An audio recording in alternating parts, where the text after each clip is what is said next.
नमस्कार. श्री स्वामी समर्थ. नवीन वर्षातील पहिला सण मकर संक्रांत हा बुधवार दिनांक 14 जानेवारीला आहे. मकर संक्रांत या सणाबद्दल बरेचसे गैरसमज निर्माण केले जातात. बऱ्याच जणांना असा प्रश्न पडतो की यावर्षी संक्रांत कशावर आली आहे, तिने कोणत्या रंगाची वस्त्र प्रदान केली आहे, कोणत्या दिशेकडून आली आहे आणि कुठे जात आहे. यावर्षी संक्रांत शुभ आहे की अशुभ आहे, संक्रांतीच्या पुण्यकालामध्ये कोणत्या गोष्टी आपण टाळल्या पाहिजेत, असे अनेक प्रश्न बऱ्याच जणांना पडत असतात. तर आजच्या व्हिडिओमध्ये आपण संक्रांती सणाचे रूप काय आहे आणि संक्रांतीने परिधान केलेल्या वस्तू आपण वापराव्यात की नाही, ही सर्व माहिती आपण आजच्या व्हिडिओमध्ये जाणून घेणार आहोत. तर व्हिडिओ स्किप न करता शेवट पण नक्की बघा. नमस्कार, मी सारिका भक्ती विश्वमध्ये तुमचे मनापासून स्वागत करते. बुधवार दिनांक 14 जानेवारी 2026 रोजी म्हणजेच शके 1947 पौष कृष्ण 11 रोजी दुपारी 3:06 सूर्य मकर राशीत प्रवेश करेल. संक्रांतीचा पुण्यकाल हा बुधवार दिनांक 14 जानेवारी 2026 रोजी दुपारी 3:06 पासून ते सूर्यास्तापर्यंत आहे.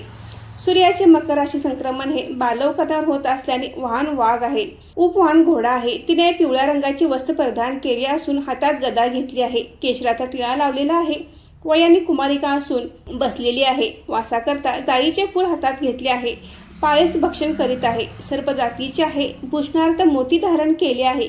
वार नाव नक्षत्र नाव मंदाकिनी असून समुदाय मूर्त 30 आहेत. पूर्वेकडून पश्चिमेकडे जात आहे आणि वायव्येस पाहत आहे.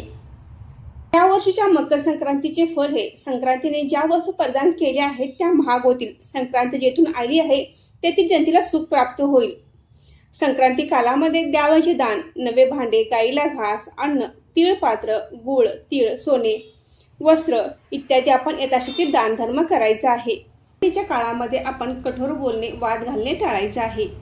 हे या वर्षीच्या संक्रांतीचे रूप आहे. तर यावर्षी संक्रांतीने पिवळ्या रंगाचे वस्त्र परिधान केले आहे. ज्या रंगाचे वस्त्र संक्रांतीने परिधान केले आहे त्या रंगाचे वस्त्र आपण परिधान करायचे नाही.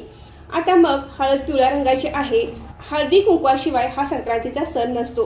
तर हळद ही पिवळ्या रंगाची असते, मग हळद वापरायची नाही का? सोने पिवळ्या रंगाचे असते, मग सोने वापरायचे नाही का, असा प्रश्न बऱ्याच जणांना पडतो. तर संक्रांतीने ज्या रंगाचे वस्त्र परिधान केले आहे त्या रंगाचे वस्त्र आपण परिधान करायचे नाही. म्हणजे संक्रांत ही पिवळ्या वस्त्रावर आली आहे, वस्तूवर नाही. तर आपण पिवळ्या रंगाचे वस्त्र संक्रांतीच्या 3 दिवसाच्या कालावधीमध्ये परिधान करायचे नाही.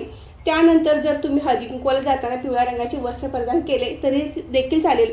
म्हणजेच आपल्याला भोगी, संक्रांत आणि किंक्रांत या 3 दिवसामध्ये पिवळ्या रंगाचे वस्त्र परिधान करायचे नाही. त्यामुळे तुम्ही संक्रांतीच्या सणामध्ये हळद वापरू शकता, सोने घालू शकता.